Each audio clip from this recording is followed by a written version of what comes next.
This week on Glamsquad, we pay tribute to a well-deserving icon, the woman who became successful by speaking exactly what others were thinking, none other than Joan Rivers herself.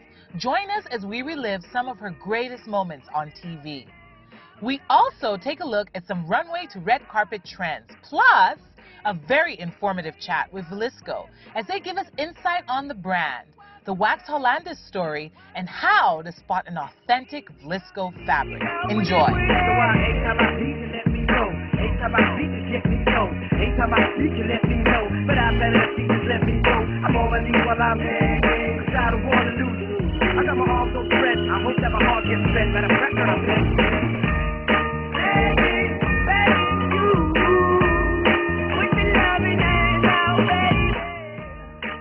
Hello everyone, it's another fantastic episode of Glamsquad. Of course with me, Wunika, Taofeek, and a guest whose name I shall be revealing very shortly. In the industry, we recently lost an icon, Joan Rivers, as we all know her. Fantastic lady, dubbed by some as the Queen of Mean. Ooh. Not my words. But yeah, we'll see about that. So here today we have Shade Ladipo to help us go through this grief-stricken time. Because it's very sad in the industry. I miss her already. I know. It was such a shock to hear that she was gone. Shade is also known as the Queen of Mean. Yes. At some point in time. Really? Are you horrible on radio or something? No, she's really all nice and pleasant right now. But yet to the mean part of her. I'm here to help you grieve through this time like the way Joan Rivers would want you to. So Shade is a presenter or co-host of the show, The Grapevine, on Smooth FM. Hi Shade, welcome to Glamsquad. Thank you guys for having me. Thank you so much. Okay, so let's get down to business. Miss Joan Rivers, as she was known, or would have liked to have been known, was born on the 8th of June as Joan Alexandra Molinsky. Her first husband, or her only husband, died. He committed suicide after her show got cancelled. There were quite a few problems. She was one of the first women, or she was the first woman to host late night talk TV in America. And she had a hugely successful show called The Joan Rivers Show that won her a daytime Emmy. And eventually, through all the productions, she eventually settled in and found her calling almost at the end of her life, sadly, with E's Popular Fashion Police. A show that, of course, inspires our show, Glamsquad, and so we're here today to pay tribute to this fantastic lady. But you know, she was also a really very well-respected stand-up comic. Absolutely. Real pioneer She paved the way for women in comedy. Yeah. She was one of the greatest. People like Carol Burnett, who's still alive, and so many others are like huge fans. Kathy Griffin are huge fans of her. You know, she's been all over the world. She's been everywhere. Everyone remembers her as that lady who always left you in stitches. Without a doubt, I'm a huge fan of Joan because I say whatever I want, and you get to make a lot of enemies on the way, but it's such a refreshing feeling. But in this side of the world and in this environment, how does that work out? It's not a very good feeling. I don't have that many friends. I'm going to tell you free of charge. Really? I've had people insult me over text messages, people who have accosted me in toilets and told me I don't want to ever hear you mention my name. Nobody sets out to be mean, neither you nor Latasha, but sometimes some people are just begging for it. Yeah. And like Joan will say, I'm saying what people are thinking. Okay. So let's go with that. So let's see who's begging for it tonight. Let's see who's begging for it tonight. One of the best things I ever heard Joan say was when she talked about Justin Bieber. I love when she went in on Justin Bieber. What did she say? And she was like, Justin Bieber is a little lesbian girl. It's the daughter that Cher never had. Oh my goodness. And you know, that's Justin Bieber.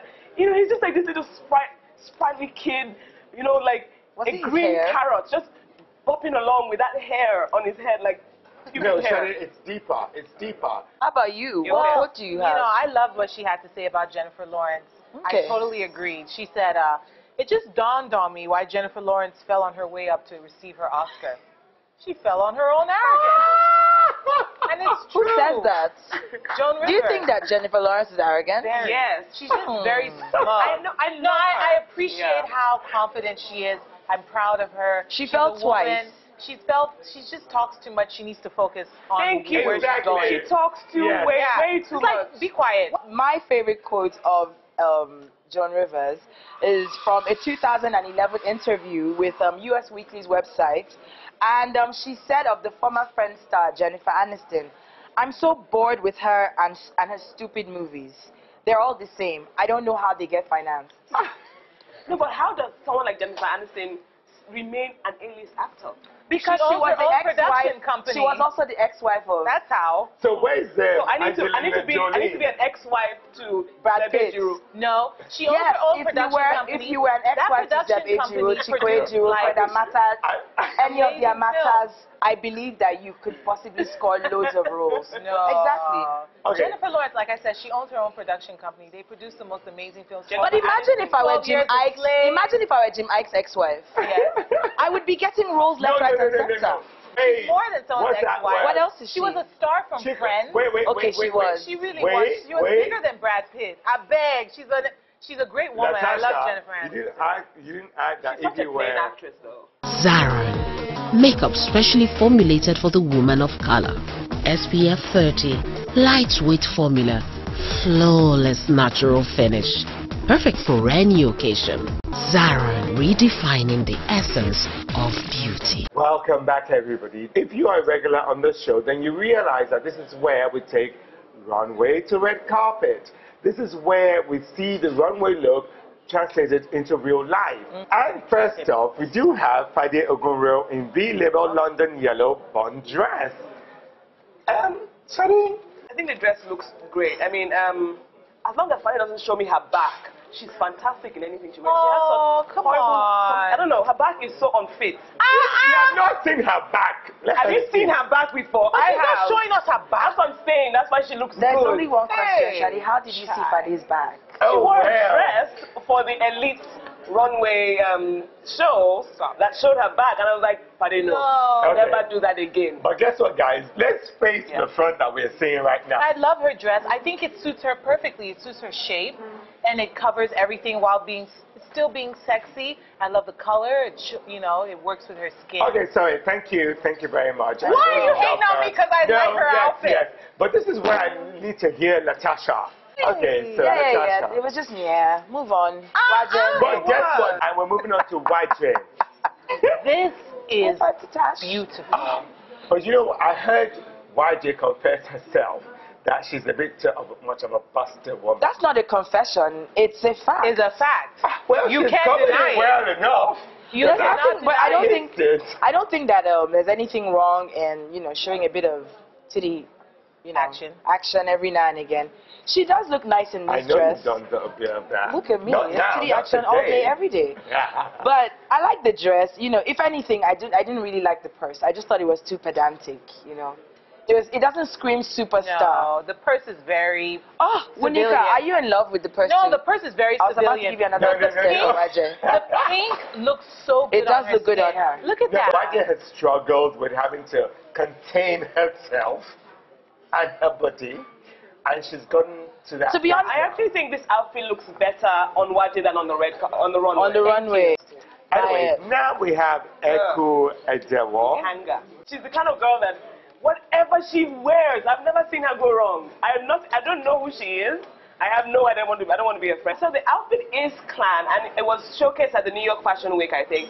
But it looks so different from how I see it on Eku. That's why that is the joy of runway to red carpet. It's like you take an outfit off of the runway and you make it your own. Like you change it up if you have to. Sometimes you find a dress on the runway and it's got sleeves, and then someone puts it on the red carpet and it's sleeveless. It's the same dress, but it's altered to suit you. But So I think we should still give Eku her credit. Okay, and next up we do have Angela Simmons Simmons. Yeah, I know. in clan. A clan. Clan, wow. And guess who else was wearing clan or spotted in clan?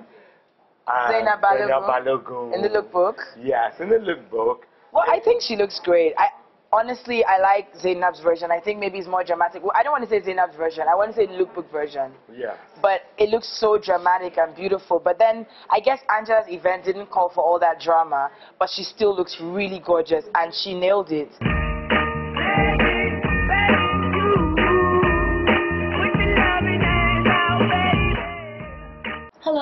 welcome back. This is a segment where we talk to people in the industry that really matter. So today is the Lisco Story. We have a representative from Lisco who's going to speak with us about the Lisco campaign here in Nigeria, some of the obstacles that they go through, some of their triumphs. Monique, can you tell us a little bit about yourself and how you come about working with Lisco? Hello. As you said, my name is Monique Riskus, and I've been working for Lisco Group for about 7 years now. I started working for Lisco in the DRC, the DR Congo, as a country manager. Okay. Then a few years later, I moved to another position as group director for brand protection. Oh, okay. And that's why I'm here in Nigeria today. So you carry all the knowledge of Lisco, so we're going to learn so much from you. Can you tell us in a nutshell what Lisco is and what you represent? Lisco started in 1846, founded by a man called Peter van Vlissingen, and he created a company, made a company called Van Vlissingen & Co. Okay. And it was shortened Lisco. Exactly. It was in the year 1846. Okay. At that time, they were creating, producing fabric based on the batik process with wax. It was for the Indonesian market. Oh, really? Yes. That's interesting. Then after a few years, the market was available for Africa, right, and introduced the product to Africa with special designs and colors to fit the African market. Now, the word that everyone knows first thing that comes to your mind when you mention Lisco is wax hollandais. Did I say that right? Exactly. It's yes. Wax in French. It's a French word, wax hollandais, meaning Dutch wax. Okay. Came from its origin, Holland. Right. So we call it wax hollandais. I'll say wax hollandais. Yeah. When you say wax hollandais, you mean Lisco fabric. So how can you tell an original wax hollandais? Because that's it's specific to Lisco. There's no other. You know, when you say wax hollandais, everyone knows you're talking about Lisco. So how can you tell an original? First, you look at, see here we have a nice, beautiful fabric. This. You first look at the sun. That's okay. The logo. The sun that has the VVH logo on it. Then another one that's really easy is through the number. Here you see there's always Lisco product always carry really? a design number on the selvage that must always match the number that is on the label. So these are two easy and quick ways to recognize a real from. Right, ladies and gentlemen, did you hear what Monique just let us know? There's always an individual number to every fabric that should match the number on the. Exactly. That's exactly. That's smart. It's easy enough. That's a very easy one. Yes, I can imagine that counterfeit products are probably one of the major concerns for Lisco. The fabric is so popular in West and Central Africa. We are launching that campaign to empower consumer, as we received concern from consumer who are confronted to copies and counterfeit products and bearing our trademarks and logo. Right. Not only our designs, but also our trademarks and logo on it. So that is making life very difficult for a good faith consumer who really wants to get a Lisco product to a point of sale. So that is quite important for the consumer to know how to differentiate real from fake. Each Lisco design has copyrights. And each Lisco design is protected. Right. It is not only a piece of fabric. Lisco is a real work of art. Right. Each design goes through a process, very long process for it to be developed and to mature, bearing Lisco signature on it. Right. So for a design to be on the design board, it takes about 6 weeks for a designer to finish, to complete its design. So it's a real work of art that has copyright and is protected in the country, in the consumption countries in Africa. So it has intellectual property, and the design belongs to Lisco, exclusively to Lisco. And in order to use that particular design, you need to have authorization, permission from Lisco for you to reproduce it or to do a line of clothing. Normally you should. But here we want to talk about intellectual property. Lisco is the only right holder of Lisco design and trademarks. And like you touched on, your fabrics are always like a piece of art. Even some of the vintage fabrics from back in the day, I remember my mom, you know, some of the amazing outfits she would make in the vibrant colors. There's always, you can always tell a Lisco fabric from the colors. Do you do something to them? They're always richer and bolder and deeper. Do you have any, I'm sure there's some kind of secret you guys have over there in terms of color. Yes, of course. We do have a department, a special department where we create our own colors. We create our own tones, and combination of colors are all conceived by Lisco. Right. So where we have a beautiful piece of cotton, we do place the colors. First we place them in both ways.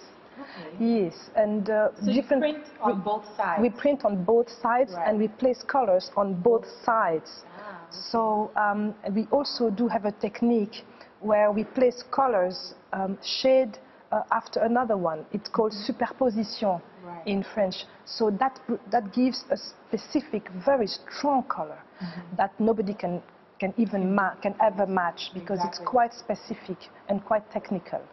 So Nigeria, like you said, is one of your largest markets where we consume a lot of Lisco over here. Yes. We only use the best. Yeah.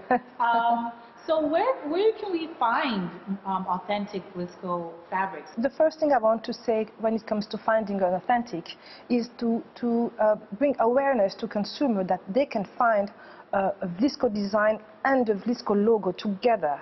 So when a consumer finds a Lisco design and a logo, he must check the authentication points we will explain, but that exists, so he must be very careful, and those authentic, original Lisco product can be found to dedicated shops. Right. Yes, you find a special logo outside and you will find a dedicated shops, and the addresses are being communicated by our teams and on the brochures. But we do have in Nigeria designated and dedicated vendors where you can exactly. Whenever Lisco products arrive into the country, for example, our collections that reach our countries every quarter, whenever the products arrive in the countries for distribution, it provokes emotion to our consumers' hearts, and they baptize our designs, they give it names to express not only their emotion, but sometimes special events, cultural events that happen at that particular moment. And it is also a silent way of communicating, of sending a message. Lisco is closely linked to the culture of African consumer. I'll just give an example. The fabric I'm wearing, the design I'm wearing, so beautiful. It is called in French, tu sors, je sors, meaning a woman will wear it telling her husband, now if you go out, I will also go out. So it's a bird in a cage, and then the bird leaves the cage, saying, if you go out, I will go out. I will not be closed in the cage anymore. What a woman empowerment statement you're wearing. Exactly, exactly. It is saying to her husband, well, don't go out, or let's go out together, but don't go out alone. I love this. I love how each of the fabrics has its own story. And throughout the years, these stories develop meanings in all of the consumers' lives, and it's almost like, almost like a piece of art that you wear every single day. And it's amazing, and it's great what you continue to do in West Africa and Central Africa and all over the world. Well, Wunika, thank you so much for joining us. It was a pleasure speaking with you today. Thank you. Hopefully you can come back on the show, and we can look at some, Lisco fashions here in Lagos. Lisco, the true original since 1846. We have two ladies who are going to be looking at their outfits, and it's simply a case of, what were you thinking? Why did you do it? Why? How dare you? Not only you, why? I know. Why?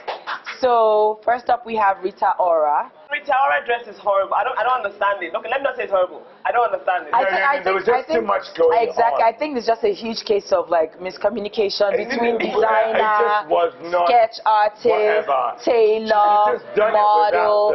Everyone got different memos on the outfit, and everyone brought their input to the outfit, and that was the result. I think Rita Ora's therapist also was involved in the making. Absolutely involved. Absolutely. That bad mouth, though. No, it's true though.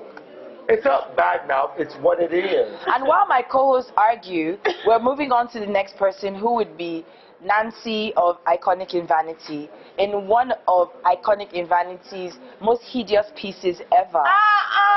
It's true. Even I don't know anything about fashion, I don't think I would be caught dead. It's absolutely obvious to me that the fabrics have been used the wrong way around.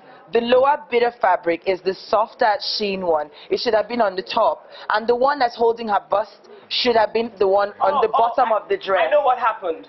When she made this outfit, right, that was the week she made an outfit for Eloho. Okay. And the elite. So she didn't have enough fabric after making for Eloho. So she was left just make this outfit for herself. I see. Zara. Makeup specially formulated for the woman of color. SPF 30. Lightweight formula. Flawless natural finish. Perfect for any occasion. Zara, redefining the essence of beauty. So we're at the final bit of the show where everyone chooses their best dress and their worst dress. And I'm going to start with you, Taofeek, to give me your best dress from the show. My best, which is probably not the best of the evening, is going to be YJ. Ooh. How do you give with one hand and take back with the other? Wait. You know, for me, YJ has come a long way. Yeah. She's been able, it's not about how you are. God made you how you are. You have no choice in that. It's how you now package yourself. She's put herself in that little nice pink dress. Okay. And her hair all well done and everything. She's so marketable, and I see her and I see this is YJ, and I appreciate where she's coming from or where she's come from. And yes, tonight I would give it to her. All about one. Okay. Yeah. And Shade, you? Of course, my best is the clan dress worn by Zainab Balogun. I prefer it in the lookbook. Exactly. The lookbook version. The lookbook version for me worked. Yeah. I mean, but they were very similar. But I think the way it was styled is what made it more striking for me. I would wear that almost kind of all dress. over the place. I love it. Okay. Yeah. Wunika? My best dress is Miss YJ. I love that pink. Her skin looks amazing. You didn't go for Spade? Friday was honorable mention, Trick. Okay. But YJ, but YJ stole my heart. She's so graceful and she's a beautiful person inside and out. Okay, and we'll give you a bracelet to give YJ later. Okay, and then we're going to have... I guess say mine. Oh yeah, Angela Simmons. Okay, in clan dress. Yeah, I did like it. I thought it was so simple and I did so like it on beautiful. Angela, but then again, it's yeah. It's my opinion. Thank you very much. Okay. Yeah. Then the worst. Let's go. Rita Ora. Okay. Like, it wasn't her wedding day and it wasn't her wedding dress. She didn't need to have the trail. If she had left it at the ballerina instead of, like, you know, fluff, that would have worked. But no, they didn't give them a length, like, limitation. She left it there. I love and she's Rita, young. though. She's, like, youthful. She's fun. Like, you know, fun. She's and fun. that was what that said till she had the long thing that had to come along. Okay. No, That's not for me. That dress was like a divorce dress. Which one? Rita Ora's dress. Exactly. No, my worst actually is Paddy's dress. Oh. I didn't understand. You know, first of all, the color. Ew. Okay. Then the fit. It, you know. She took it felt from like she was gonna Runway fly. now. She took it from I mean, Runway. the truth is, you have to give it to anyone who can take a dress from the runway and take it onto the red carpet. It takes a lot of courage. I cannot even do it. So I give her credit for trying. But I don't think But you give her a pass for failing. I'll give her maybe a piece. Wait, her wings didn't carry her, Abby. The wings on the shoulder. Those two, I don't know. Wunika. No, the wings didn't carry her. Well, I know my worst dress was Jennifer Lawrence in that Oscar dress. I didn't like it. She looked like a poisonous mushroom to me. And she fell. Oops. But she did win an Academy Award. So, hollow. Yeah. Good on her. But I hated that dress. Okay. It was so silly. And my worst, I mean, if you didn't know, now you know, it was Nancy in Iconic in Vanity, no less. In herself. Yeah, Nancy in Nancy. Because I just thought it was awful. You know, I have large hips and I kind of know what kind of fabrics to play with when you're trying to achieve something like this. And I know absolutely that I would never stand to let anyone put me in that fabric on my lower half. Absolutely not. It has to fit, it has to be snug, there has to be some stretch in there, or that thing has to bind me like a mummy. And it just didn't do any of that for her. Yeah. I just thought that she was trying to be adventurous in a place where she had no lifeboat. There was no lifeguard, there was no lifeboat, there were no floaters. Come on now, that's a risk. And then her hair, she looked like something out of some 1940s movie. So thank you, Hotel Ikoyi Westwood. Thank you everyone for joining us and tuning in, and we'll see you next week. Remember, the Glamsquad is always watching you. Bye. Bye.